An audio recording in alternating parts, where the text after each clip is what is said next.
in the international system, while at the same time equivocating, right, Russia's invasion of Ukraine. United Nations, this is a weird one. The Chinese speak about the United Nations constantly. They see it as a key vehicle for consensus, and they think that no country should be able to do things internationally unless there's consensus within the Security Council. This should make sense. Why? Because who's a member of the Security Council? Well, they are, right? So from their perspective, the Security Council is kind of a composition of multiple powers, right? Ideally, most of these being great powers, and that therefore great powers kind of need to have consensus when major international events happen.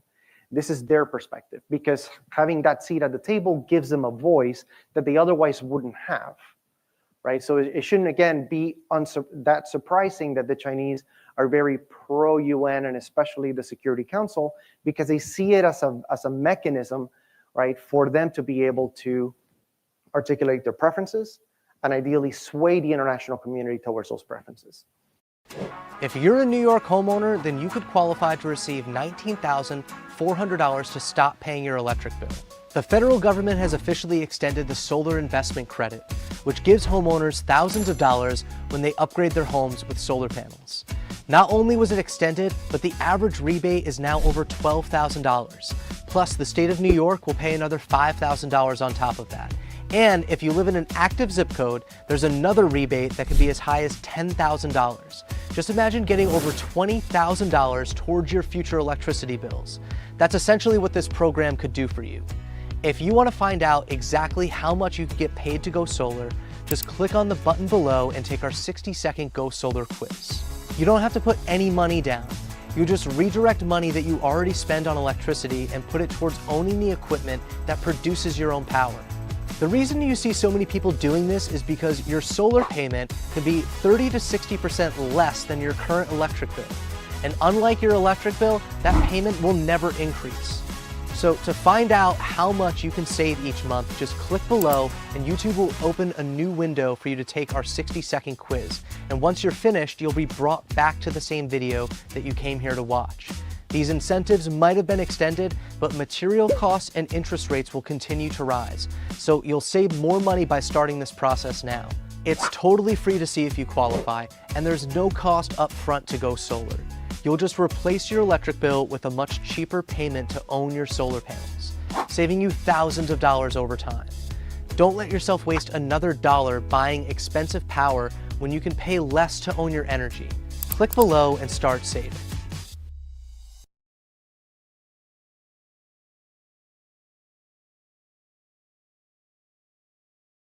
If you have a 700 plus credit score, you qualify for Chase's new program where you could access up to $150,000 of capital for free at 0% interest rates to fund any business or investment that you want, all in the next 30 days. Chase's new program allows you to access up to $150,000 of free capital for your businesses and investments without needing any tax returns, bank statements, or pay stubs, and it doesn't require an upfront payment either. If that sounds interesting to you, I create a full case study analysis on this new program that Chase is offering and how not only you can access up to $150,000 for free from Chase, but how you can do this with many other banks as well, so you could fund your businesses and investments and create financial and time freedom. Just click the link on this video and I'll show you exactly how. My name is Andrew Mbesi, and in 2023 alone, I helped over 2,000 people access over $60 million from the banks. That way they could fund their businesses and investments. All of this was done without having to pay the banks a single penny or show any income documentation. And all of that money came at 0% interest rates. Despite all the craziness you see in the economy right now, with inflation rates rising, interest rates rising, and lenders tightening up, I was still able to help thousands of normal everyday people secure the funding they needed from the banks for their businesses and investments. That way, they had the power to build the income that would give them the financial freedom and time to do whatever they pleased, whether it was earning income from anywhere in the world or even spending more quality time with family. And what's even better, to access this kind of funding for businesses and investments, it does not take a lot of time, often less than 3 hours. You don't have to be tech savvy, and the bank charges you nothing. Better yet, using the bank's money means that you don't have to risk a single dollar of your own savings either. The bank is begging to give you money, and if you have a 700 plus credit score to qualify, you probably get offers in the mail all the time from the bank to apply for all these lending products. So today, I'm inviting you to a case study I put together for you to show you how you can access free funding from the banks at 0% interest rates. That way you could fund your businesses, investments, and passive income streams to start living the life that you deserve and grow your income. Just click anywhere on this video and you'll be taken to the next page where I break all of this down for you. And look, if you're still with me, no, this isn't baloney, this isn't fake. If you don't believe me, go see for yourself that these banks do in fact offer 0% interest funding. It's actually everywhere on their websites. You could even investigate my YouTube channels, my social medias to see that I'm actually a real person that does exactly what I promise, which is helping people like you access 0% interest funding to fund any business, investment, or passive income stream that you want. So you could start living the life of your dreams today. And plus, I've already helped over 2,000 people access over $60 million. So click on the link now, take a look for yourself, take advantage of this opportunity to get 0% interest funding for your businesses and investments before it's too late, and I'll see you on the inside.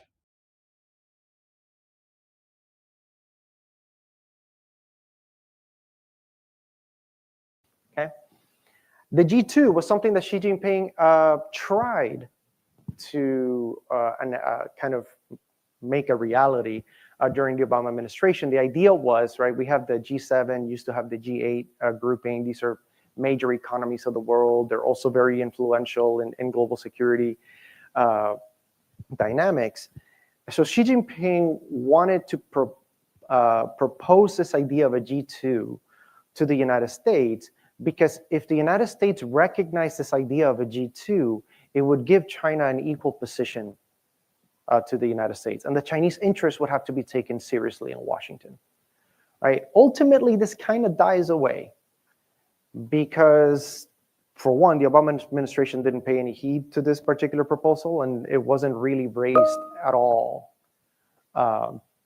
in subsequent years. This really annoyed the Chinese foreign policy establishment because they thought that this was kind of like an olive branch, like we're here promoting something that we think is important, but ultimately, right, it doesn't really work out that way. And then finally, in military alliances, the Chinese are not fans of NATO or pretty much any US bilateral alliance with, let's say, the Philippines, Korea, Japan. From their perspective, these treaties, these alliances are Cold War legacies and actually not very useful for the future of global security and stability. From their perspective, these treaties, one, are inherently destabilizing and actually undermine global collective security. So the idea of collective security is, right, an attack on one is an attack on all. That's kind of a very essentialist definition, but you get a sense of it. So if you have these various security blocks, then it's no longer really collective security. You're just kind of creating these pockets of security agreements between states that may actually come at the expense of the security of another. Right, that's their perspective on this. So you can see then from just this, there are things that the Chinese do or promote that align pretty neatly with the existing order. You could call that status quo. And there are things that quite frankly undermine it, right? And therefore, you could kind of frame that as a revisionist activity. And therefore, something a bit more complicated. We're excited to share something new at B&H. Whether you're in New York City, across the US, or around the world, we always strive to deliver that magical in-store experience to everybody online. Now we are able to bring that to you live, even without you having to put your shoes on. Smaller, it's half the price, but in terms of sharpness and speed, it's just about the same. With our new live video chat, you get that incomparable face-to-face interaction with our experts and a real-time view of our endless list of products here at the B&H Superstore. Our store is filled with experts with endless knowledge of all things cameras, tripods, lenses, and more. And now they're ready to help you virtually, face to face. And you can ask things like, what lens is better for my camera? They have the 12 to 24 millimeter G master lens. Or should I use a boom or a lavalier? If you're moving around, lavalier mic would be the best. Or should I use a softbox or umbrella? The umbrella will spread the light. Or what camera monitor should I use? This is a perfect monitor if you need to compose your shot. We've got you covered. And the best part is, this service is absolutely free, no purchase necessary. So now you're wondering, how do I use this feature ASAP, right? You can find the live video chat right in the chat box on the website. And if you want to see us without us seeing you, you can. Simply keep your web or phone camera set to off. We're excited to share our genuine B&H Superstore experience, whether you're in New York City or around the world. We can't wait to see you. Have a good day. Thank you.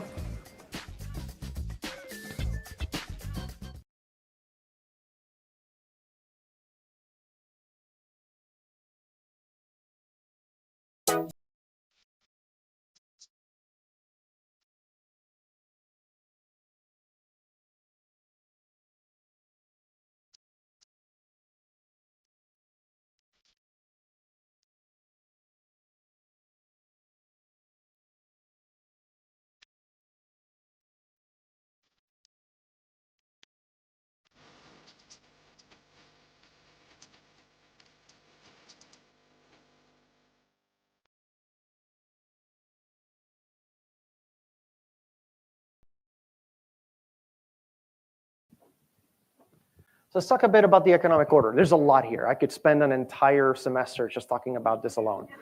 Quite frankly, any one of these slides could be that, so just bear with me.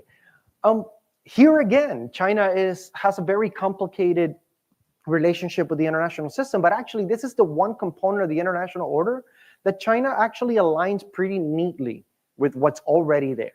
All right, so there's a lot of criticisms of China, for example, through the Belt and Road Initiative or the Asian Infrastructure and Investment Bank, the New Development Bank. And the argument has been, well, the Chinese are trying to create a parallel economic order that undermines the existing economic order that exists. There's no evidence for this. And the reason why there's no evidence for this is because every single one of those banks, when they agree to projects internationally, their number one partners are existing banks, meaning the World Bank, the Asian Development Bank, which is mostly dominated by Japan and the United States. So they're not necessarily parallel or meant to subvert them, but rather represent new realities. Meaning, when it comes to international trade and especially development financing in the world, there is a massive gap in available funds, right? So depending on which estimates we're looking at, from here till 2035, so from 2025 to 2035, there's a projected investment gap of nearly $8 trillion for infrastructure investment globally, especially in the developing world. And that's the low estimate. Some banks estimate that gap to be as high as $25 trillion. Right? And so if you put this into perspective, the Chinese have put in about $1.5 trillion in infrastructure investment since 2001. That's not even a drop in the bucket, no matter how much we talk about the Belt and Road being everywhere and every place at all times. The demand for infrastructure and development finance is so high that it doesn't matter how many countries are in the game, you're still going to need more sources of funding. So there's really no evidence to indicate that the AIIB or the New Development Bank really pose a threat to the existing global finance system. It doesn't really point to indication that it's going to undermine infrastructure development assistance around the world. In many regards, it already complements what is there. Okay.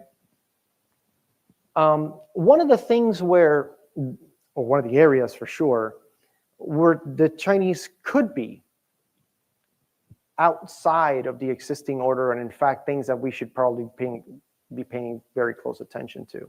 I'll name a couple. Regarding BRICS, right? So this is the organization that brings in Brazil, Russia, India, China, and South Africa. Now it has many more members that have signed on to it. So a lot of the initial criticisms of BRICS is that it's going to create this alternative currency that is going to promote the de-dollarization of the global economy. This is going to be incredibly difficult to do, even if they wanted to do that, simply because you have way too many members with very different interests, right? Just China and India alone, right, being the two most populous countries in the world, already have territorial disputes and already have major economic differences between the two countries. So this idea of creating a common currency that could be an alternative to the dollar is not something that's very viable, right? So this is not the one part of BRICS that calls for my attention, if you will. The part that does is that one of the things that BRICS is intended to do is to facilitate non-dollar trade, right? So it's not necessarily the creation of a new currency that's concerning. It's more of how do we get Brazil and China to trade with their common currency? Because right now, if they want to trade with each other, they have to settle those accounts with US dollars, right? So the Brazilians will have to convert the real to dollars and purchase things in China, which then gets converted back to yuan, but vice versa, right? With BRICS, over time, the goal is to do more bilateral trade using their existing currencies. So this component can, in fact, affect the dominance of the dollar in international trade. It is nowhere near that currently, but it is something that needs to be kind of taken, studied and tracked over time to see that development towards that process, right? The other area where China clearly kind of it's outside of existing practices and norms, right, is this idea of, one, market access on intellectual property. Market access. Now, this I would argue is the biggest one, right? When the Trump 1.0 administration began the trade war with China, the core argument he was making for this trade war was the fact that we have a trade deficit with China, and that this trade deficit was undermining the American economy. I don't think this is particularly the most accurate way to depict the problem or the trade problem with China. The trade problem with China is that Chinese corporations have clear and easy access to the American market. So we have an open economy.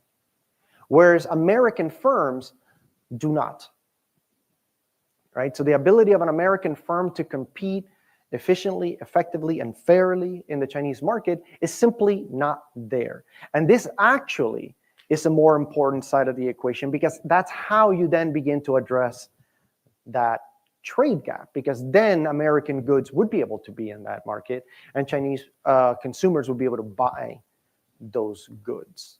Right? That's not to say that trade deficit doesn't matter. It certainly does, but it's actually not the most important aspect of the bilateral trade relationship. The other part on intellectual property, I mean, it's no surprise to anybody in the room, right, that the Chinese have had a pretty rough, if not pretty atrocious record on the protection of intellectual property, intellectual properties, both American and otherwise. We know of intellectual property theft for sure, corporate espionage, all of those things pretty much on point. These things fundamentally undermine the existing rules and norms of the international trade and financial order. Now, one of the weird things that has happened in China as a result of its own development is that China has now emerged as the second largest payer, right, for American intellectual property, right? So royalty payments. It's now the second highest payer of that. And China has, over time, tried to refine and strengthen its intellectual property legal code domestically in order to protect intellectual property more effectively. This is not coming out of some benign and altruistic space. It's actually pretty straightforward economics. If your economy is developing, that means that you're going to have people that are coming into the domestic market that are going to try to develop their own goods, and they want to create their own brands. But if I make something, right, and he steals the intellectual property and can get it to market better, more efficiently, and cheaper, all my research and development just went up in smokes, right? He's making all the money despite of the fact that I'm the one that put up all the investment up front, right? But if you have that kind of environment, then that means I don't really have an incentive to want to create my own business, to want to create new intellectual property, because I can't be sure that the factory down the street is not going to steal, right, copy and make it better than I can. Right? So because of that dynamic, the Chinese government has actually pushed for stronger intellectual property rights protections, because that's going to be one of the ways that it can generate domestic innovation and development. Right? The second part of that story is also the fact that for the first part of the 2000s, which was a time when their abrogation of intellectual property rights was pretty rife, we were able to actually push them in the direction that we wanted them on intellectual properties, because we used to have, under the Bush Jr. and the Obama administration, something called the Strategic and Economic Dialogue. And this was a twice-a-year summit that brought civil servants from both countries, we're talking hundreds of civil servants from both countries, to get a better understanding for how to manage certain sectors of an economy, how to actually govern things. So even something as basic as management of fisheries and forestry, all the way up to how do we manage tensions if you end up having an incident like the EP3 incident, right? Where a Chinese fighter pilot crashed into one of our EP3s, Chinese fighter pilot died, right? That became a massive international crisis between the two countries in the early 2000s. So all the way from the most innocuous all the way to the highest strategic levels, that was the point of the Strategic and Economic Dialogue. And part of that dialogue was pushing the Chinese to make legal reforms that would be able to better account for American interests, right? That were being undermined within the Chinese domestic economy, right? So this again gives you a very fuzzy picture, right? That in many regards, the Chinese are filling in a role in international development financing that's just massive. And therefore kind of doing, I would argue, a public good. If you're interested in unpacking all of that, more than happy to discuss it in Q&A. But in the broad strokes, I would argue that the Belt and Road, the AIIB, the New Development Bank are doing things that there is a demand for, that there currently isn't enough capital for, right? And at the same time, of course, we know that the Chinese, especially under BRICS, and especially regarding market access, are potentially moving the norms and practices of the international order in a direction that may not be in American interests, right, and for the foreseeable future. All right, so let's talk about the legal order. Here again, there is kind of an ambivalence. You're probably more familiar with the areas of the international legal order where China is very much out of step with. We'll talk about those. But China has a pretty solidly established record in following international law on key issues. So even if you think about current territorial disputes, especially in the East and South China Sea, these are two places where very clearly China is out of step with the international legal order. Definitely out of step with the Permanent Court of Arbitration ruling in the South China Sea in 2016, where the Permanent Court of Arbitration made the argument that China's 9-, now is a 10- line map, does not align with any concept or the spirit of the law of the sea. Right? It doesn't invalidate China's sovereign claims in the South China Sea. It simply means it cannot make claims based on that map, because that map is, quite frankly, nonsensical. That's effectively a 500-page ruling and could be distilled into the one word: this is nonsense, right? But there are several instances where China has followed international law in its settlement with disputes with the Soviet Union and the Russian Federation, in its settlement with border delineations with Kazakhstan and Kyrgyzstan. It's done this with Vietnam, with the land border as well. And it also did this with Vietnam in the Gulf of Tonkin as well. It clearly delineated this on a median line, which is the established international norm for these things. Right? So China basically is picking and choosing when it doesn't want to actually follow a certain legal concept. That's not surprising. Great powers do this. I'm not saying it's good. I'm merely saying that it's not surprising, right?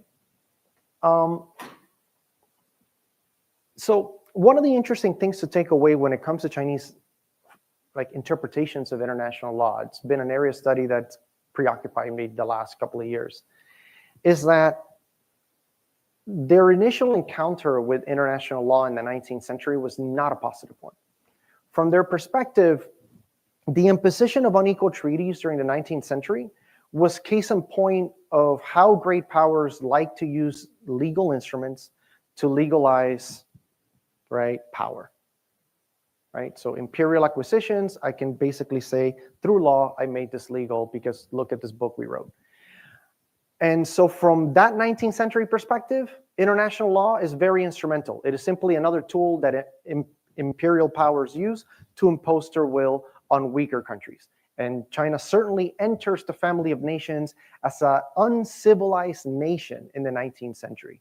And because it is considered uncivilized by the major powers of the time, it can then be imposed these unequal terms. After the Communist Revolution, for those early stages of the culture, the 1949 through the Cultural Revolution, 1976, their understanding of international law was basically the Marxist understanding of international law, which is pretty similar to the one they had in the 19th century. What is international law? The way basically another instrument that imperial powers use to impose their will on weaker states. Sounds very familiar, just a different ideology on top of it. Something changes after the open and reform period. As China's trying to enter and open up to the global markets, it's trying to increase global engagement, it begins to reinterpret how it thinks about international law. And international law then becomes the ultimate equalizer. This is the actual quotes used by several Chinese officials in the 1980s and early 90s, which is, under international law, every state in the international system is sovereign, therefore equal. Therefore, international law is the way that weaker countries can impose or shape the international system, right? They can shape the interpretation of international law. They can have a say in the international system. And the case in point for this, ironically, is the law of the sea. So China was not present for the first United Nations Convention on the Law of the Sea. It was not recognized as the legitimate government of China. That was Taiwan at the time. So China was not a party to UNCLOS 1. But it did join by the third one. So this was like their first major international convention dealing with key issues of international law. And one of the interesting things that comes out of this debate from the perspective of the Chinese is, well, weaker countries were able to get many things they wanted into the law of the sea. The exclusive economic zone is one of them. So this idea of a 200 nautical mile exclusive economic zone where the state can have exclusive rights to the resources, that was very much the preferences of countries like Chile, Peru, China, right? And many other countries that had massive coastlines, and they said, we want that because we want to be able to exploit resources and we don't want you to take those, right? You meaning the major powers of the time like us. On the converse of that, major powers like us put things like the convention, like the continental shelf principle in the law of the sea. Basically, the United States said, yeah, if you look at topographical maps, there's a natural continental extension from countries. We should be able to also have unique rights to exploit resources in the subsoil there. And so it was very much the United States' preference and imposition that put that in that document. So China came away with this negotiation with a largely positive outlook on what international law could do. You could have weak countries or smaller powers shape the outcome of these negotiations while still being able to see that great powers have a lot of influence in shaping international law. Okay? So again, a very ambivalent view of international law. All right, so what the hell does any of this mean? Right, I just been talking at you for 30 plus minutes just on the various components of the international order. Why should we care, Zanel? So my point here is that when you begin to unpack Chinese practices, not just what they're saying, but what they're actually doing, you come up with a more complicated picture of China. Right? China's not clearly, purely a revisionist, and it certainly isn't a status quo. It's a more complicated country. And again, I don't find that surprising. Countries are complicated because politics is complicated, right?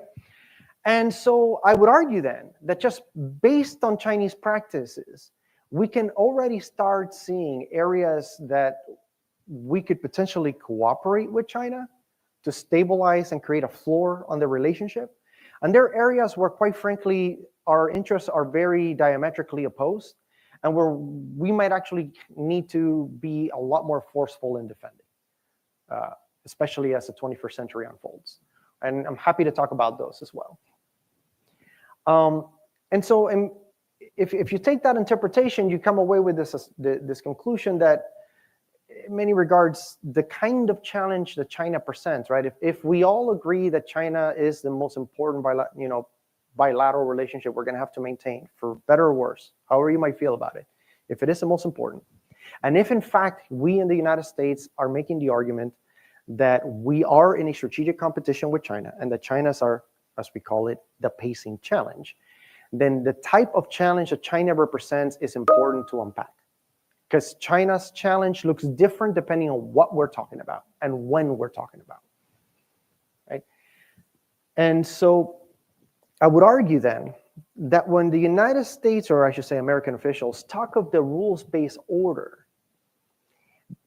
it doesn't sell. Outside of the United States and West and European capitals and a couple of East Asian partners, it doesn't sell because most countries don't actually know what the United States is talking about when it says rules-based order. It's like, whose rules? What order? We need you to articulate that.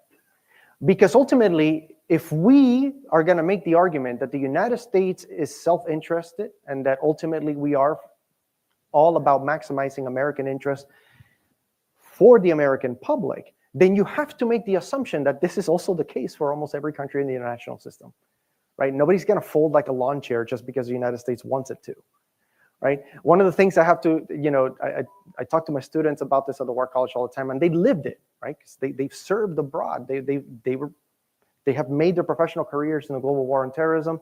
They've been in Iraq and Afghanistan.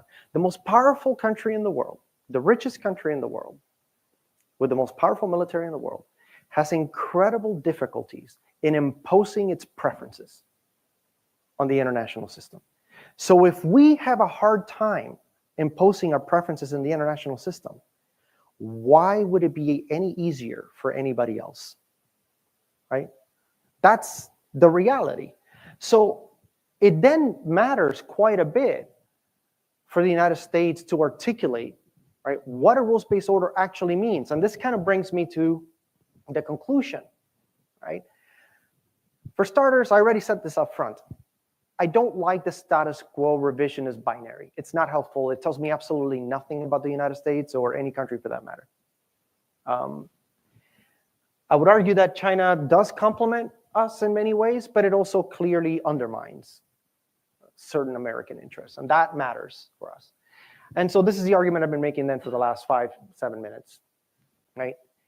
The part that matters to me the most, as I spend a lot of time studying not just Chinese domestic and foreign policy, but particularly how those policies are implemented globally, right?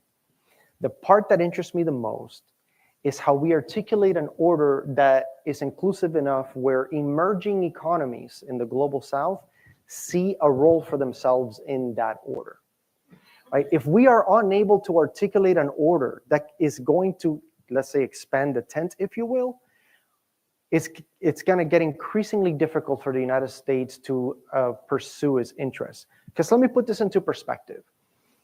The biggest advantage we have over China or any other nation in the international system, it's not even close, is the fact that we have a massive coalition of relatively like-minded states that find mutual benefit, right, in aligning interests with us. That is the ultimate force multiplier, no matter what we're talking about, economics, security, what have you. It is literally the most important thing we have. But here's the challenge. Every single one of those countries is in relative decline, economically speaking, demographically speaking. And the emerging vibrant economies in the global south, they're going to want to actually stake their role in the emerging 21st century order. And so if our assumption is get behind me, it's going to be a tough sell. Because what China does effectively, and this is kind of the benefits of being number two, is that China doesn't need to lead in order to make things difficult for the United States to lead. Because as I mentioned earlier, China's discourse on multipolarity is not necessarily about getting countries to align with China. Quite frankly, I would argue that China has no interest in those kinds of relationships that the United States already has, because those relationships comes with commitments, and commitments are costly, right? But what China does benefit from is in creating a space that makes it easier for emerging countries to seek out their own path. So if any of you read the non-aligned movement during the Cold War, think of that, but a lot easier to do, right? So with that, I'll close and I'll open for questions.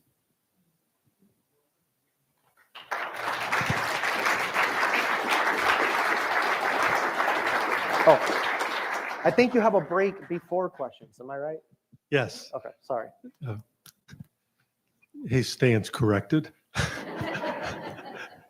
So this concludes the first part of our presentation today. I know not everyone stays for the Q&A, so I want to thank everyone for being here today and the live stream audience. Our next program is January 31st. Dr. Carrie Lee will be speaking on American foreign policy at a crossroads. So with that being said, it looks like it's about 1:55. Yeah, according to that clock. Is that what someone has on their watch? Yeah. All right. Yes, ma'am. What we're going to do is we're going to take a break till about 5 minutes after 2, and we'll come back together for question and answer. At that time, myself or someone else will walk around and hand you the microphone so you can ask your question and everyone can hear it. With that, we'll see everyone back here at 5 after. Oh, I forgot. If you ordered a book and haven't picked it up, I do have those with me today.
Got safety protocols? Grainger has the safety pros to call. Shop our vast inventory of safety products at Grainger.com. Call, click, or just stop by. Grainger, for the ones who get it done.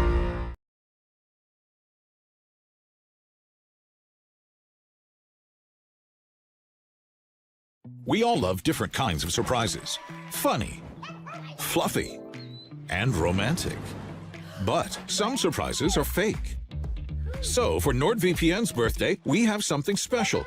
A birthday deal that will stop online trackers, detect malware during downloads, and block malicious websites. Protect yourself and your loved ones online. Get NordVPN at 72% off and up to 1 year free.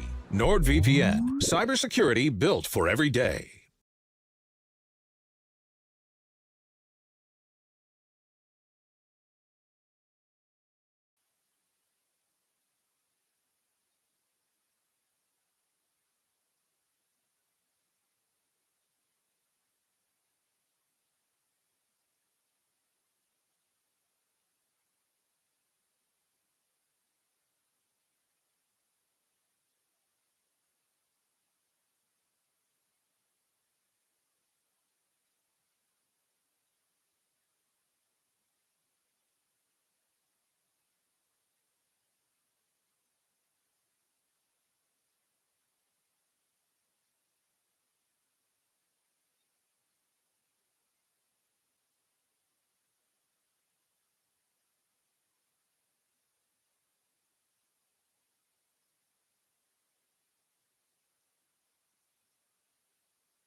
If we could move back to your seats, that would be appreciated so we can get started. I think Dr. Garcia's presentation has stirred a bunch of questions. So we'll try to get as many in as we can before our time expires at 3 o'clock. So the way the Q&A operates, if you raise your hand, I'll bring the microphone to you, and please hold the microphone close, fairly close to your mouth, so it can be projected, and speak in a normal voice, not in a quieted voice. Not in a quieter voice as some people's habit. They think they have a microphone. They don't have to speak normally. So here we go. In light of global West, East, and South, and China's past efforts and current efforts for developing a currency counter the U.S. currency, can you update us on their efforts to establish a Bitcoin currency? Not a whole lot, honestly. So I know that the BRICS has kind of floated the idea of creating a new currency to conduct international trade. The issue there is, again, a lot of diverging interests in the participant countries. It's really difficult to kind of create a currency like that. Then there's also the added problem that if you pull out a bill from your pocket, it'll just say it's a note, right? It's a promissory note. The United States government backs that note. So when you create a new currency, who's backing that? What's backing it? And so that's a puzzle that BRICS would have to solve before I would even start thinking that concerns me, or we should be worried about, for example. That said, right, as I mentioned before, and I'll elaborate a little bit more, the idea of conducting bilateral trade with local currencies is something that could gradually erode the dollar dominance. Right? So that's something that is important to track. And the second is that China has been very proactive. So when you read about the internationalization of the renminbi, so the Chinese currency, understand that this is also a very limited scope activity because the Chinese currency is very carefully managed, right, for domestic reasons within China. For the renminbi to be truly an international reserve currency, which I think sits kind of like at 4% in total global usage, it would actually have to allow that currency to float freely and allow the movement of capital in ways that the Chinese Communist Party is simply not interested in doing in the foreseeable future. So when they mean internationalization, what they usually mean is, if I'm going to invest in a project in your country, then I'm going to accept renminbi. Like, we can do this transaction using my currency. So it's a very managed process as opposed to something that it's really going to displace the dollar, if you will. And quite frankly, a ton of Belt and Road projects are settled in US dollars to begin with. So yeah, so on digital currencies, not a whole lot development-wise. New currencies has not moved forward. Hello, thank you for the presentation. Very interesting, stimulating. I'm going to cheat and have two questions. One is demographic. How would you address that? China's approach to the demographic change at home, and looking at India very close by. Second one is cyber and information space. This is perhaps it deserves another slide besides the legal, the economic, and so on, because of China's activities across the whole space, from the OPM hack from 10 years ago, just to go a little into relatively recent history, all the way to TikTok controversy now on information space, influence and control, yeah, the BGP redirection, Border Gate Protocol traffic, as a very interesting experiment a number of years ago. What is China doing with all of that data? What's the interest there? And I could add, they're flooding the zone for international telecommunication standards at the ITU in Geneva. Thank you. Yeah, great set of questions. So demographics first. So a lot of the discussion on demographics in China basically paint a very negative picture for all the obvious reasons, right? You have a decline in population, then that means you have less people working, more people that are retiring, and therefore the drawing on entitlements is going to be kind of a drag on the national economy. The reason why that is not an accurate model for understanding China's trajectory is twofold. Number one, China already has a high level of underemployment of young people. So there's still quite a lot of labor available, even as the population is declining, right? And a lot of factories in China are increasingly automated. So automation is something that's always out of the equation when people are having this discussion on demographics. The second is that China doesn't really have a massive kind of like social security, social safety net, if you will, right? There are retirement pensions for some, but they're relatively minor. So the kind of drag that you would expect, right, that a demographer would say is like, this is the dependency ratio. You have more retirees and you have young people in the labor force, just isn't there. The drain is actually going to come out not from the government, but actually on the relatively few young people that remain over time, because, right, the effects of the one-child policy, then the two-child policy, now the three-child policy, is that's going to affect their consumption. Because if there is no major pension system that's going to be the safety net for the retirees, then their welfare is going to be in the hands of their children and grandchildren. So that's actually going to impact the consumption levels of their children and grandchildren. So if you, the Chinese government, want to transition the Chinese economy towards a consumption economy, that's where the problem is going to come. So I'm not throwing away the issue of demographics in China, is that the picture's a bit muddier. You'll start seeing the effects of it more clearly probably in a decade. China still has a lot of untapped potential population-wise. Now, your question on information technology communications, or information communication technology, I always mix that.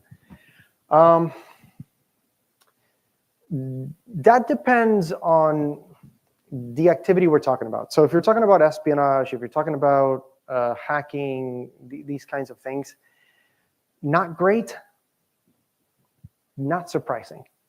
I mean, we tap our allies in Western Europe.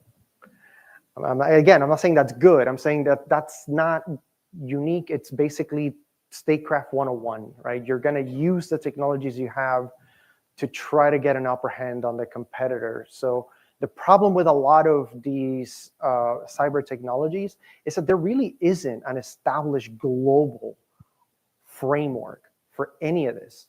Much of what we understand now, like cybersecurity, right? There isn't any global consensus on how to manage these various practices where we could ostensibly say, okay, like that constitutes an order. So in many regards, China's running away with it in the same way that many other actors are doing as well. Now, to your point on China flooding the zone with their technology and emerging markets, 100%. And actually, that raises a more interesting kind of outcome, right? That if you're looking at emerging technologies like 5G, right, that's a big one. Chinese market penetration is well over 60%. The majority of that market penetration is in developing countries, right?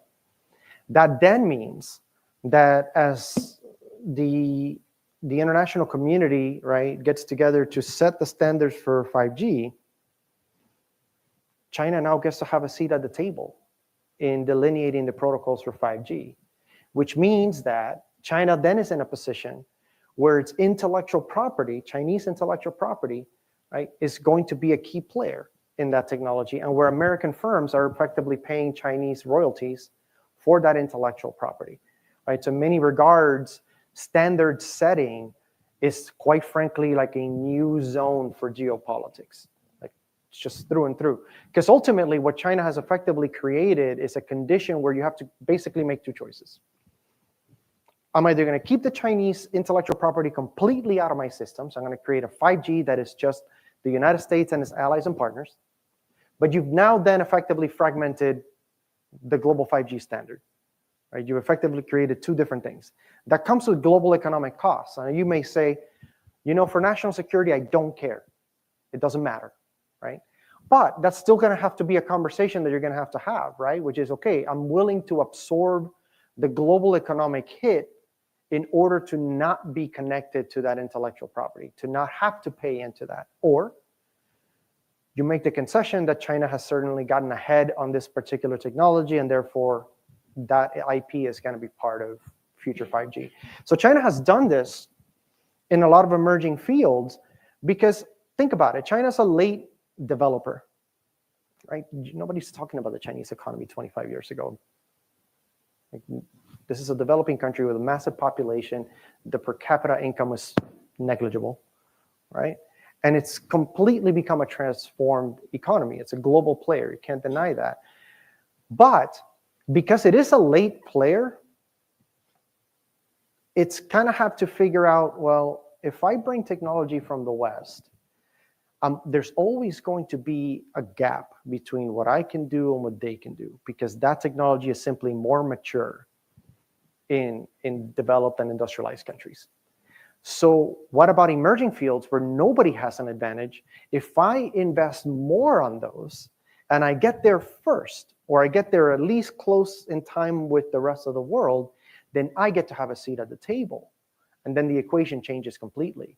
So if you're looking at Chinese investments, right, when you're looking at Belt and Road or free trade agreements that it conducts with other countries, they effectively are able to use not just 5G, but think of smart cities, technologies, electronic vehicles, batteries, solar, wind, all of these kinds of technologies in which they have invested a significant amount of money.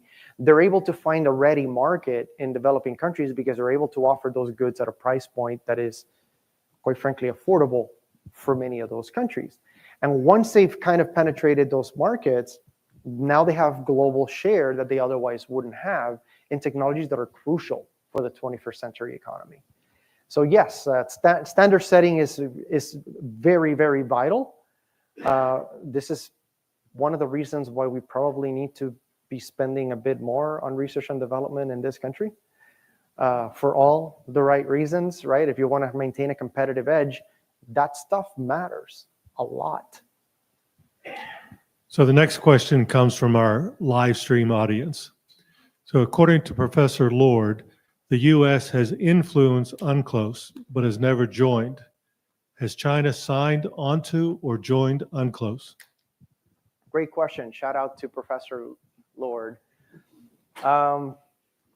So China signed and ratified it. So China was a party to the negotiations like we were. They signed it like we did in 82. And it came into force, I think, in 1994. We never ratified it, so it's been sitting in Congress ever since. Although, from the United States perspective, we basically consider the law of the sea customary. So we pretty much are in alignment with that treaty. China did sign it and ratified it. Its caveats to the law of the sea is that the law of the sea does not prejudice historic claims. So the reason why it can say that it is an adherent to the law of the sea while still making the kinds of claims that it makes in the South China Sea is because fundamentally the law of the sea did not end and did not definitely conclude, right, the definition of core concepts of international law. And so from Beijing's perspective, things that are not clearly defined in the law of the sea are under the purview of customary law. And under customary law, there's no agreement on historic rights and titles, and therefore, China's claims are well within the scope of its interpretation of customary law. Right? That's why that disconnect fundamentally exists. By the way, that doesn't mean you have to like it or agree with it. just telling you that that's the official position of Beijing. And quite frankly, it makes sense from a legal perspective, right? But here in the United States, we're a very litigious country. So we have a lot of lawyers that regard you understand that laws can be interpreted in a multitude of ways. It's not surprising that a major power would do this with a key international treaty. Dr. Garcia, thank you for being here. In his inaugural address, President Trump brought up the fact that I guess China has some involvement in the Panama Canal. What little I've read since then indicates that they built a port at one end or possibly both ends of the canal, and I'm not sure what that does for them. Maybe you can explain that. And sort of ignoring his precise words because he exaggerates a bit, can you indicate whether it is something that America should be concerned with? Thank you. Yeah, thank you. That's a good question too. I'll talk about the Panama Canal, and quite frankly, this could probably fall into the broader debate over Chinese port investments globally, right? Because in the last couple of years, it's been part of the broader discussion of, right, what are the strategic implications of this kind of investment? So in a nutshell, the thing that gets lost in that debate every time is the fact that host countries are sovereign states. They get the final decision, meaning just because China owns a port or has a majority stake in a port doesn't mean they own it, like sovereignty-wise. The host country can effectively say, bye-bye. Now, there are legal ways, right, through which countries have to do that. Usually you have to compensate the country that you're kicking out if they're operating a port, but sovereignty matters. So what does that mean? If you're concerned about Chinese presence in the Panama Canal because the Chinese could lock it, I don't share that belief. That's just not how that works, right? Again, the countries are sovereign, they can make those decisions, and it is a very strategic choke point. So it is not something that would be in the interest of either Panama or China or even attempting, simply because of the kind of fallout that would happen, right? If you think about broader Chinese port investments, right, it makes sense for a country whose economy is predominantly an export-led economy to want to invest in key ports. Like that's what merchant countries do. So when people say, well, the Chinese can use these ports to then put PLA bases in them, and then they can project power abroad. And so my response to that is always, I mean, there's a potential in the sense that the facilities can have the capacity to host military vessels. So there's the capacity part, and then there's a legal part of it, which is if you've been in the United States military, and especially if you've been in the Navy or in the Marines, and you've deployed abroad and you do protocols, right? These things are right, like the ability of an American vessel being able to make a call port call, that's something that already has to be agreed ahead of time between, state, Ministry of Foreign Affairs for those respective countries. But beyond that, if you wanted to use those facilities to replenish, to base out of them, that actually needs a status of force agreement, right? So the stuff that's interesting to me from a security perspective is not so much whether the Chinese are investing in ports or not. That part is actually straightforward for why they would do it. What's interesting to me is, do they have a status of force agreements in those particular ports that then allows the PLAN, the PLA Navy, to deploy out of those ports and utilize those ports, right, in times of crisis or, worse yet, war? Because even we are faced with those challenges too, right? There are many places where we do port calls that we have replenishment agreements with, but that if the United States is in the middle of a war, they would not allow us to deploy from there, right? Because that would not be within the purview of the agreement. Like, these are things that are always negotiated on a bilateral basis. So certainly something to track and something that we probably need better understanding of. but that's not the stuff that keeps me up at night. That said, it is something that's understudied. I think the best report on Chinese port investments that I have seen personally came out of Aid Data. Aid Data is hosted by William and Mary, the college. They have the most robust database of Chinese investment, and their reports are, quite frankly, phenomenal. So I think they're the only ones that have put out a full, I think it's like 100-page report on Chinese port investments, the characteristics of those investments, why they're doing it, possible utility of those investments. So if that's a topic that you're interested in, I highly recommend looking at least at the executive summary of it. Yeah, for my edification, and has China concluded that it would be more advantageous to just beat the war drums about Taiwan than if they actually invaded Taiwan and had to face the international community, possibly destroying their economy by pulling their businesses out of mainland China? Yeah, I think I would agree with you there. So there's a military logic for why you would do that, right? It's military signaling. If you look at Xi Jinping's agenda, especially his third term, most of it has been defined around social stability, right? So concerns about unrest within China. And of course, trying to correct the Chinese economy away from real estate, and then ultimately the real estate bubble that burst a couple of years ago, and redirecting the economy towards something else. And in that context, you're seeing a lot of discussion and investment then on the uncertain technologies. This is like electronic vehicles, batteries, right? Green tech, all of that stuff seems to be where the priority for investment seems to be. So why the saber rattling on Taiwan? That is military signaling 101 from my perspective, which is, look, the last time we had an actual crisis over Taiwan, I'm not counting Pelosi's visit, it's the 1990s. Unlock success with Optimum Business Essentials. Cyber attacks? You're protected with secure internet. Network interruptions? Nope, you have business connection backup. Get it all starting at $90 a month. Optimum Business. Call or visit us online today. Right, we actually sent aircraft carriers to the Taiwan Straits because the Chinese were effectively doing military exercises and lobbing missiles near the two key ports in Taiwan. The balance of military power at that time was significantly different, right? And I think in large part what Xi Jinping is doing, well, the PLA is doing, is signaling that the situation has fundamentally changed. And if you think about this, right, if you pick any corner of the world, the United States probably has a preponderance of power and capability in almost every corner that you could throw a dart at. The one place where that becomes a question mark is specifically in the small space that we call the Taiwan Straits.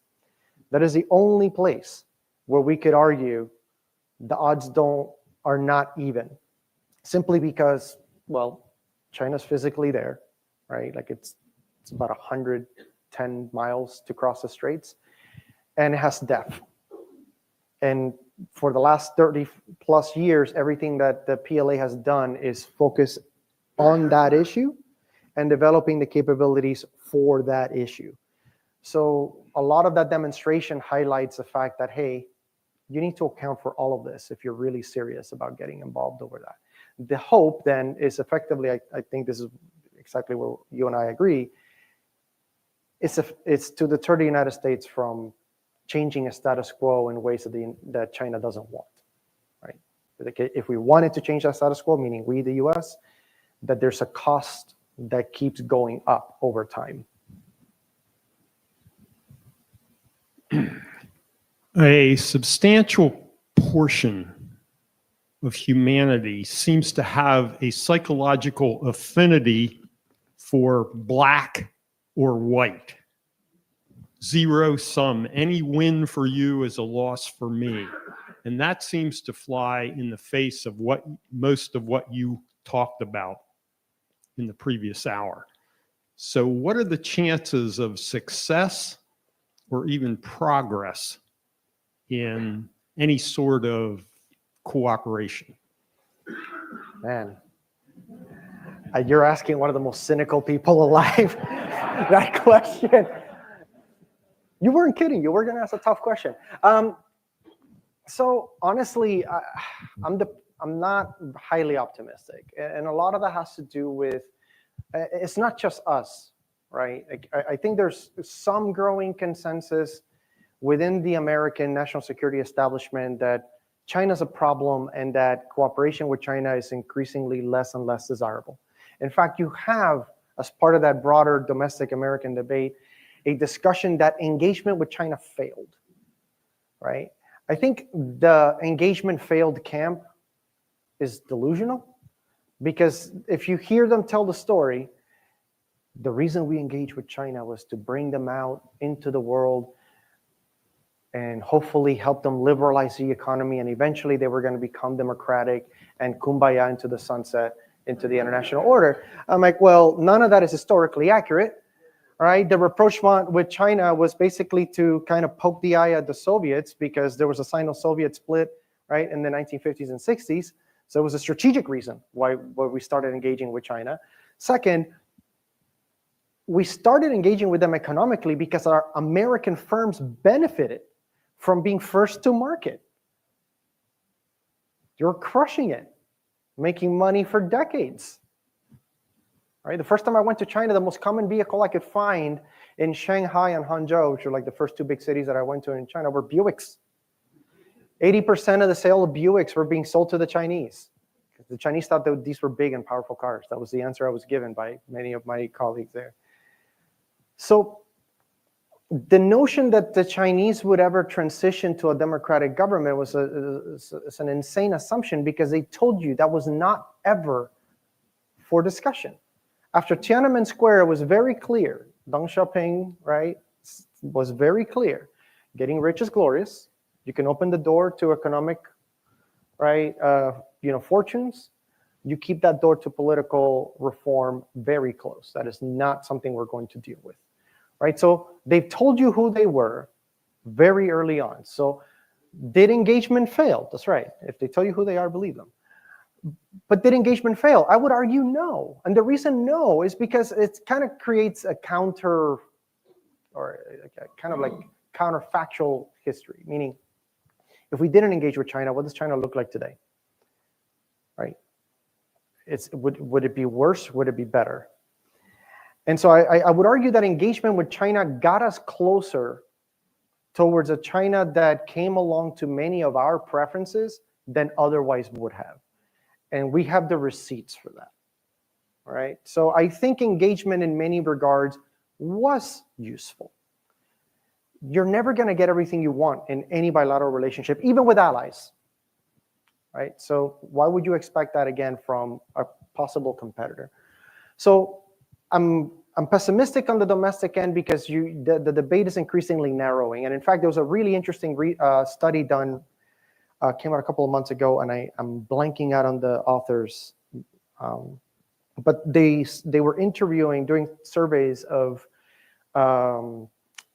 Chinese specialists in the national security establishment. So looking at academics, think tankers, government staffers, things like that. And they were kind of asking questions about China, like where they fit. And some of the preliminary findings show that because the debate is narrowing, towards a China that is a challenge and therefore not to be, cooperate with, a lot of the people that are for cooperation are beginning to self-censor. Right? So they're more likely to espouse more hawkish positions towards China, even if they themselves don't fundamentally believe it's the right course of action. So I think that that's a problem. If we're not having a debate on China that is lucid and like empirically based, you're not going to have good policy outputs. The flip side is also true in the case of China. And like increasingly, the discourse within China seems to indicate, right, that they're pessimistic regardless of who's president.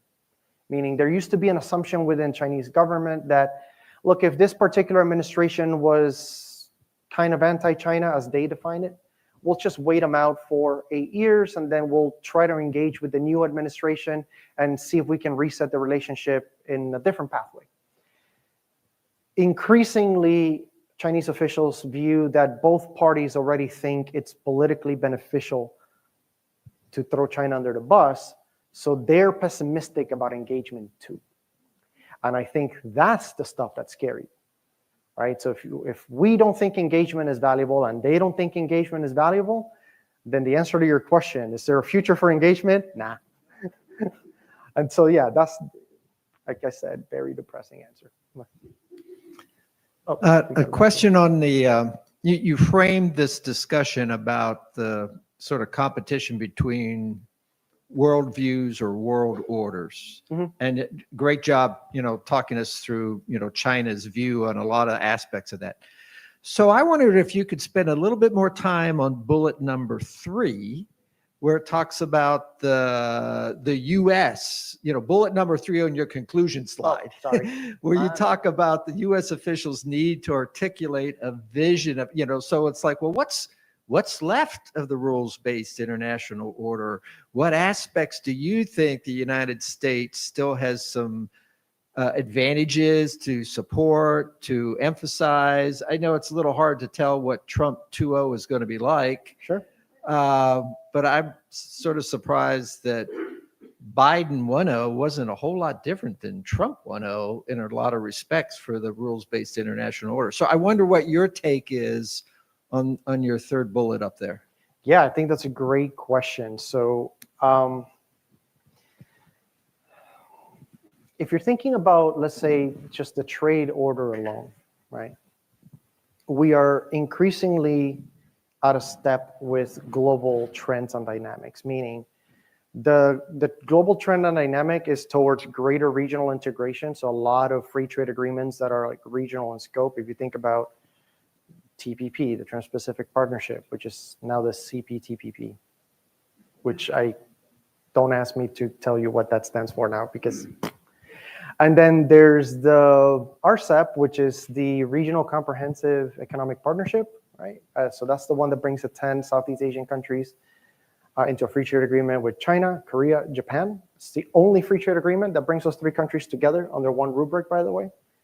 So that's problem number 1, is that the American public increasingly doesn't see the value of free trade agreements. There's good reasons for that too, by the way. I mean, we live in central Pennsylvania, which is a state that for multiple generations saw the hollowing out of industry, right? And a lot of that industry being offshored, right? That is a policy failure across parties, by the way, right? A complete lack of economic vision for how do you account for globalization and take care of communities that are increasingly being left behind. So it's not surprising then that you would have a counter reaction to globalization and free trade agreements. The problem is the free trade agreements are not just economic, they're geopolitical too, right? So one of the things I tell my students a lot at the War College is, look, think of a free trade agreement as a block that increasingly has more geopolitical leverage.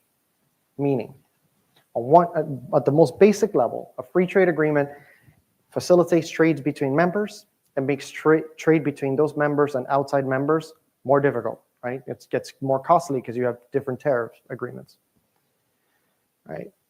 The other thing that it does is that the more mature that grouping is, now they get to negotiate trade agreements with outside parties as a block, right? So they don't have to go one-on-one against a major economy. I can do ASEAN, they can do 10 Southeast Asian countries and then negotiate with a major country, because they can say, hey, it's 10 of us, that's 630 plus million people, a massive economy in its own right. So you're gonna have to make concessions that you otherwise wouldn't make if I'm just doing a bilateral trade deal with the Philippines or, or Malaysia. So that's the other part. Then the third, and this is the important one, it's actually related to your question, sir. Those blocks then get to play a major role in technology standards, right? Because technology that is emergent and is ubiquitous in those blocks, right, that then becomes a standard. Right? So the other example that I use often is why Apple had to go away from their proprietary chargers to a USB-C charger, because the EU basically told them stop it. Right? So I could build 2 different phones, or they could just build one. The only reason they were able to do that is because you had a collective of 27 countries that could impose that. Right? Otherwise, that leverage wouldn't be there. Okay? So that's like, just on the trade order alone, we have moved away from viewing free trade agreements and global integration as a net positive towards actually going in the opposite direction, which is protectionism. Now, you could say, look, I hear you, but there are certain industries that are important for national security reasons, and that these need to be protected. Fine. But if you want to have that conversation, let's say semiconductors, right? Like, we're going to pick one thing that's clearly in the zeitgeist now, is that. If you're going to tell me the semiconductors are a national security sector that has to be protected, right? You also then have to account for the fact that if you tell American firms and European firms, Japanese and Korean firms, you cannot sell your best semiconductors to China, you are effectively cutting out 20 to 30% of their market. So that's 20 to 30% of the profits gone, which means that's 20 to 30% of profits that are not going to go to investors, or, by the way, very importantly, research and development. So who's going to make up that difference? Is it you? That's industrial policy 101, right? Like, you're going to subsidize an industry, that's fine. You're just going to have to, you're going to make a case for that, right? And just to put this into perspective, right? Intel, which has been in free fall for the last year, has been given about $8 billion in funding to set up some foundries in the United States. I believe there's 2 or 3 projects. Intel's own assessment is that it's going to need well over $50 billion in investments to make any one of those things work and be effective and efficient over time. Right? That's just to put it into perspective. So those $8 billion sounds like a lot of money, because it is a lot of money. But in that industry, which is capital intensive, it's like a drop in the bucket, right? So these are like, again, just kind of bringing it back to your question, just on the value of free trade and integration, we are increasingly out of step with global trend. And that's before we even start talking about the fact that we have not assigned appellate judges to the WTO since the Obama administration. Every administration since has refused to send appellate judges because we don't like it when they rule against us. But we created that institution, right? Like, that is a pillar of the international economic order that we are now actively undermining.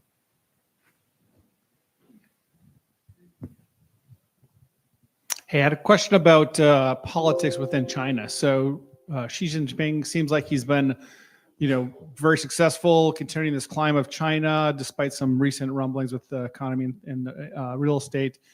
He got rid of the 3rd term, like you mentioned. What's the future? He's 7 years old plus. He's in his 3rd term. Who's going to be the next president of China, and will it continue? Whoa. There's no real indication of who the follow-up is, which is odd.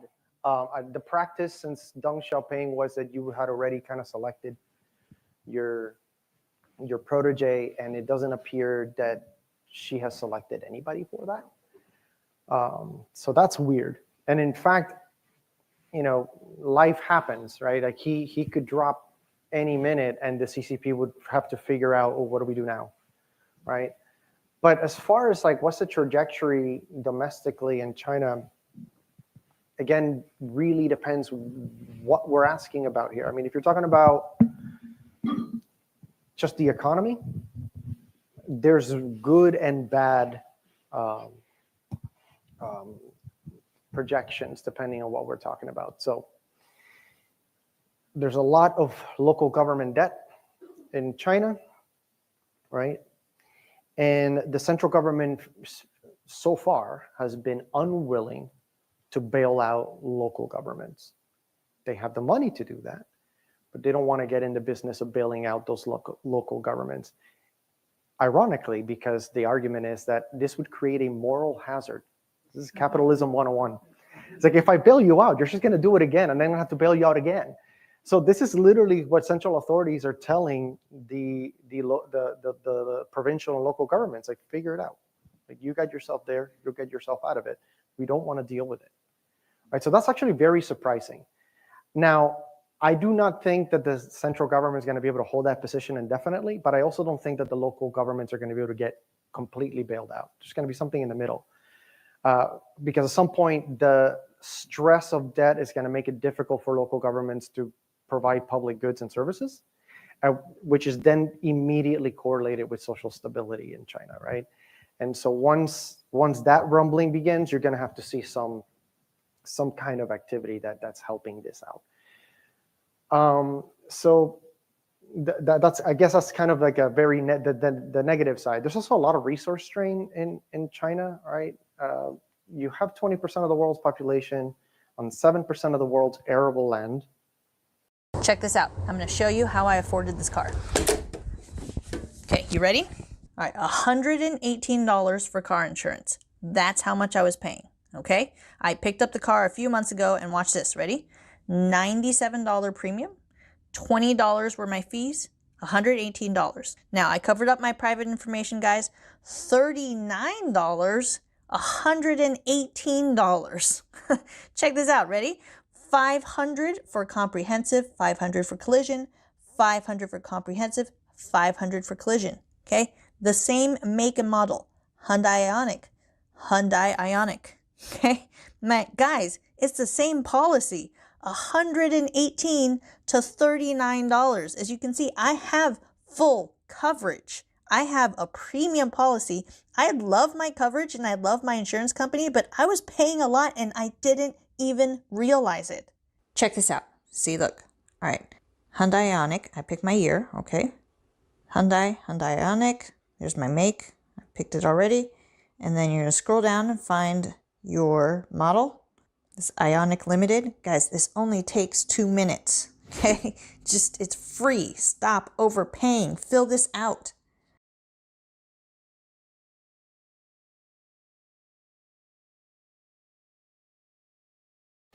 If you're a New York homeowner, then you could qualify to receive $19,400 to stop paying your electric bill. The federal government has officially extended the solar investment credit, which gives homeowners thousands of dollars when they upgrade their homes with solar panels. Not only was it extended, but the average rebate is now over $12,000. Plus, the state of New York will pay another $5,000 on top of that.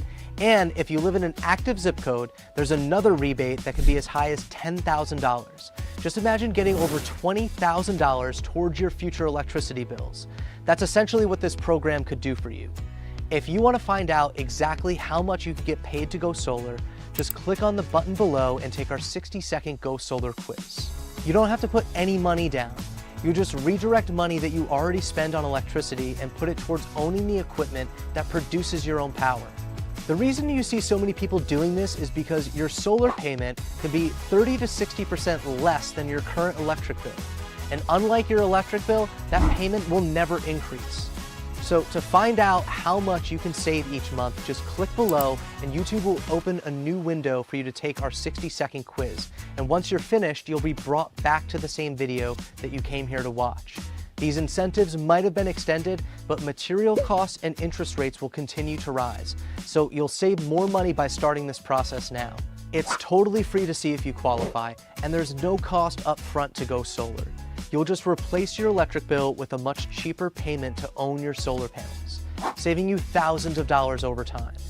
Don't let yourself waste another dollar buying expensive power when you can pay less to own your energy.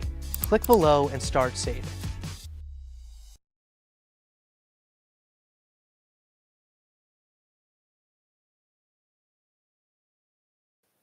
And about 7% of the world's water reserves, right? Northern China is a perpetually dry country.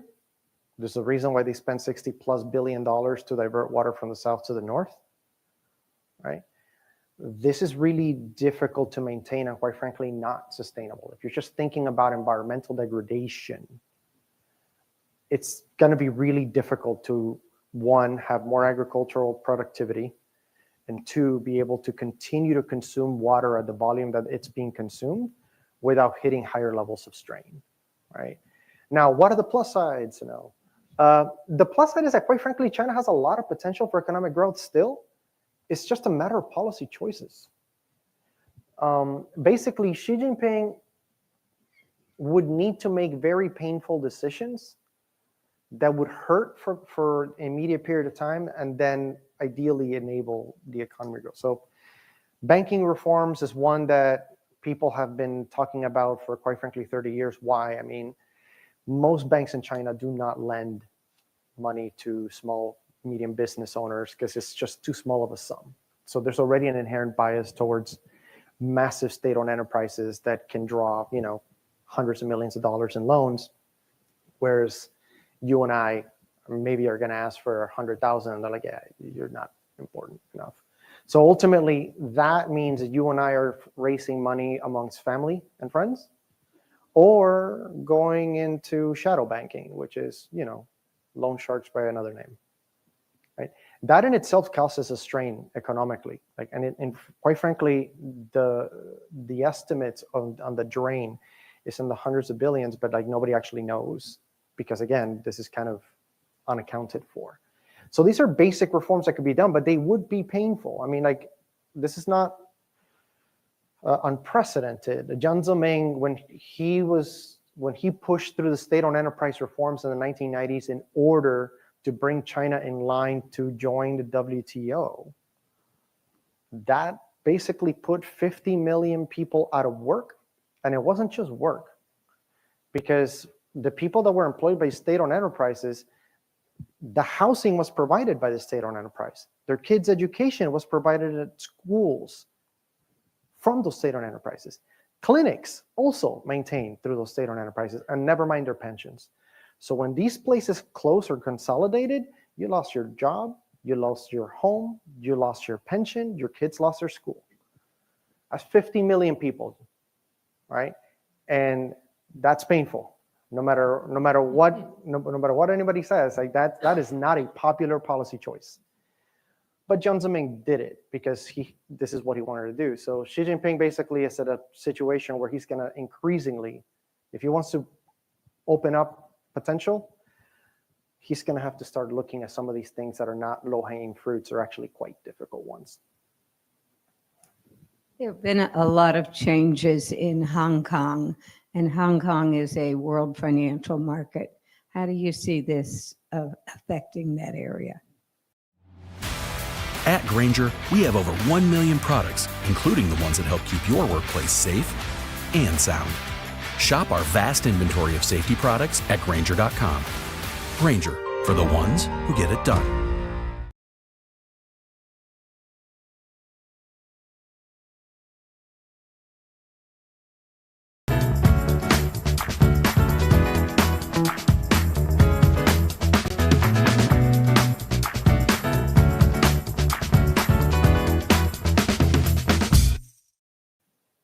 The trend has not been positive. So you're right, Hong Kong has been a financial capital for a very long time. And increasingly, the more that the legal system aligns with that of the mainland, the less incentives international firms have in basing out of Hong Kong. Because that was a big advantage that Hong Kong offered China, was that if nobody wanted to necessarily set up shop in Beijing or Shanghai, you set up shop in Hong Kong, you have an affiliate in the mainland, and basically Hong Kong becomes a hub for trade.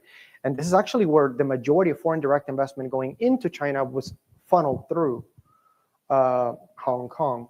So quite frankly, since the national security law was passed in Hong Kong, you're seeing the trickle out of major financial firms. And by the way, not just finance firms, legal firms, right? And nobody, this sounds like a weird thing to highlight, but legal firms matter because those are the ones that are settling the major global deals, right? They're the ones that have the global expertise for doing very complicated international finance or investment deals. So you're seeing a lot of American, especially American firms, gradually leaving the mainland, and actually also then closing Hong Kong offices, which traditionally would have been isolated. So the trend, I don't think, is positive for that status?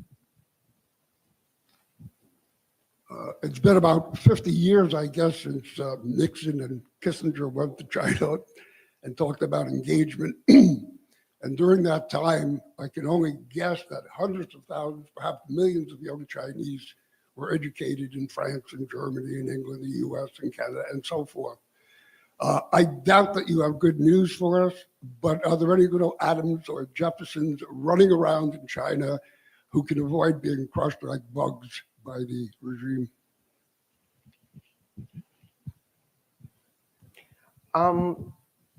So my engagement with Chinese students that go back to the mainland is super interesting because on one hand, these are students that had on the over-under a very positive experience here in the United States.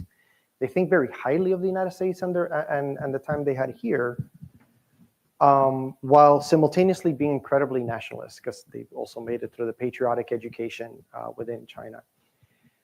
And as far as their views of like the political environment in China, and again, just remember too that there's a measure of self-censorship that happens too when you have conversations like this, is that they're not very interested in politics. So long as the economic opportunities are there, then things are fine. Like that's been the view that they espouse when I speak to them. Very rarely do they discuss like dissatisfaction. And when it is dissatisfaction, it's never aimed directly at like, no, it's like Xi Jinping, or it's usually more of a local official. So you actually have a very interesting dynamic if you're comparing the United States and China and public opinion, right? People do polls in China, it's weird. But in the United States, right, we have a federal system. If you do a survey of the American public, like how do you feel towards Congress, the executive, right? These are usually polling, like Congress is like single digits most of the time. I wonder why.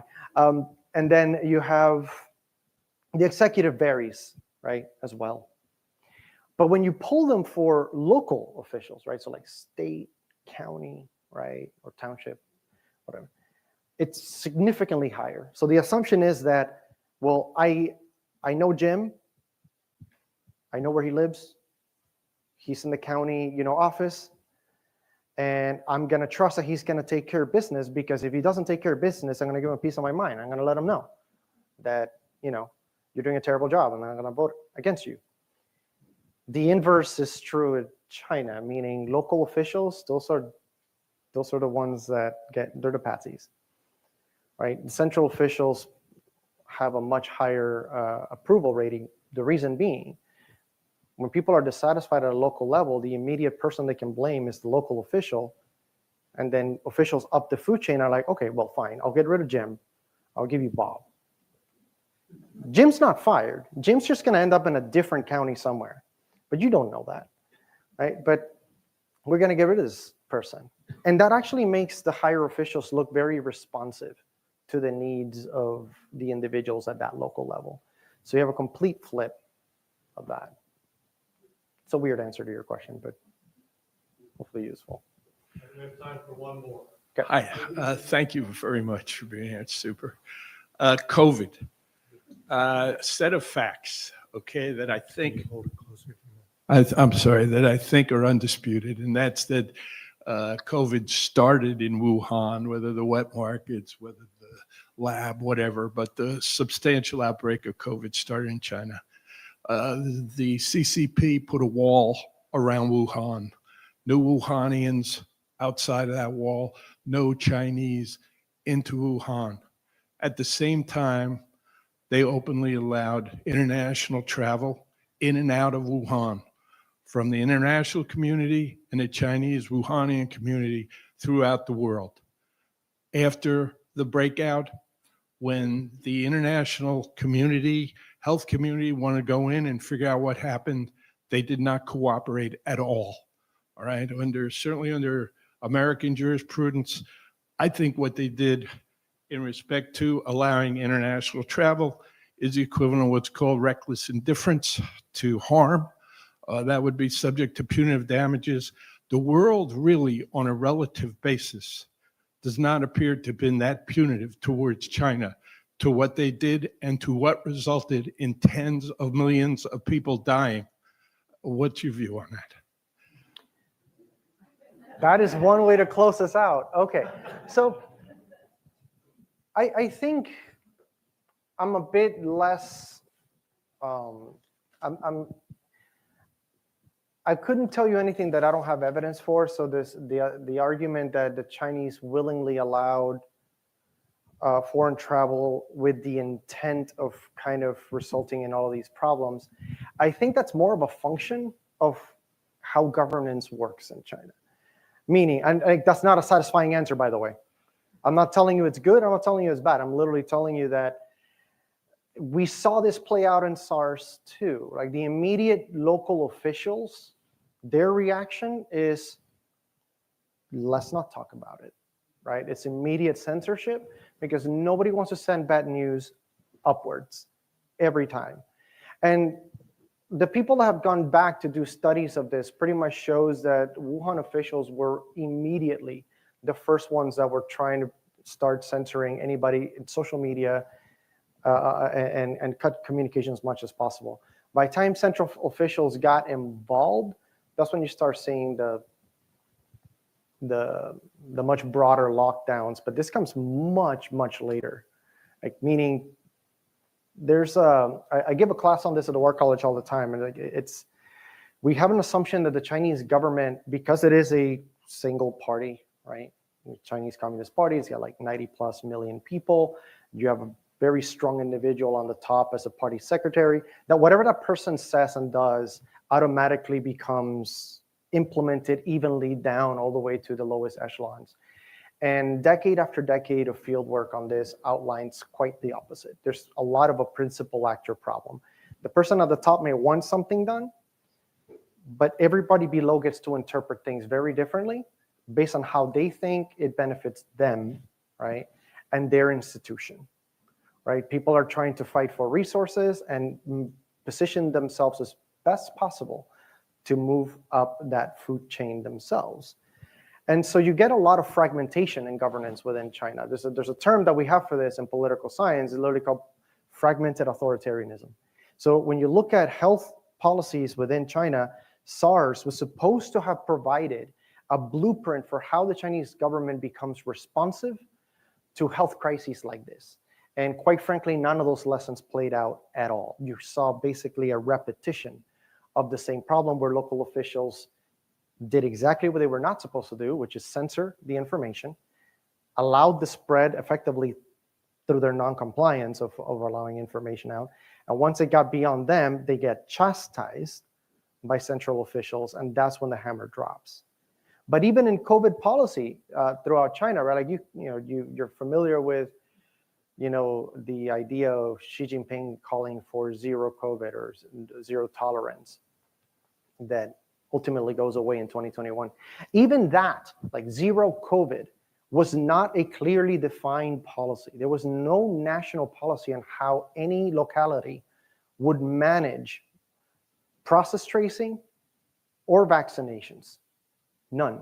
So you had completely different experiences depending on where you were in China, right? If you're in Shanghai, financial center, what should have been a 6-week lockdown turned into a 6-month lockdown, which did not end very well. You saw a lot of the protests, like if you saw any of the footage, a lot of it's coming from there.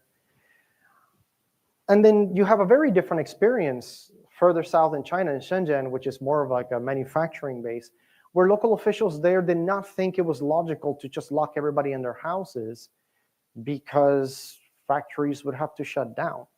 So they went with a more sophisticated process tracing mechanism where, if I get sick, I'm locked in my house.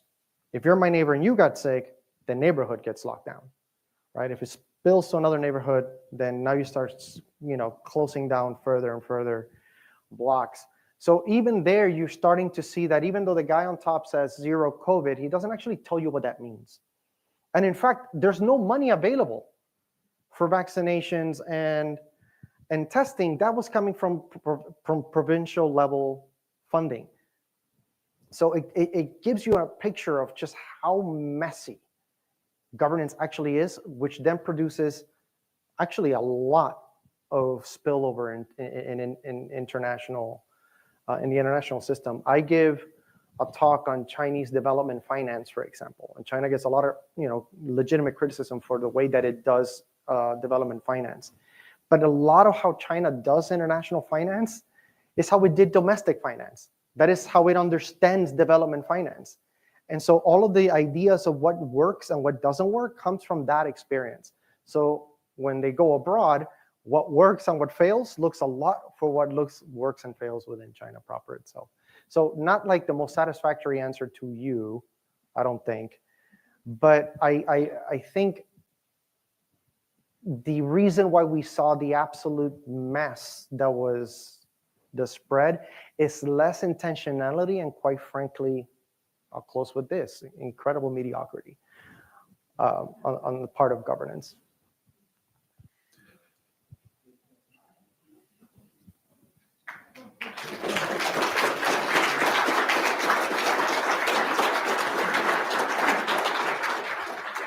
Thank you. So I'd like to thank Dr. Garcia for being with us again this year on maybe a topic that comes up next year will be down your wheelhouse again, so we could have you back. So again, thank you very much for a very interesting and informative presentation today. We'll get together again next Friday, the 31st, same place, same time, different topic. The topic is American foreign policy at a crossroads, and we'll have Dr. Carrie Lee with us next Friday. Thank you all for attending. Have a great week.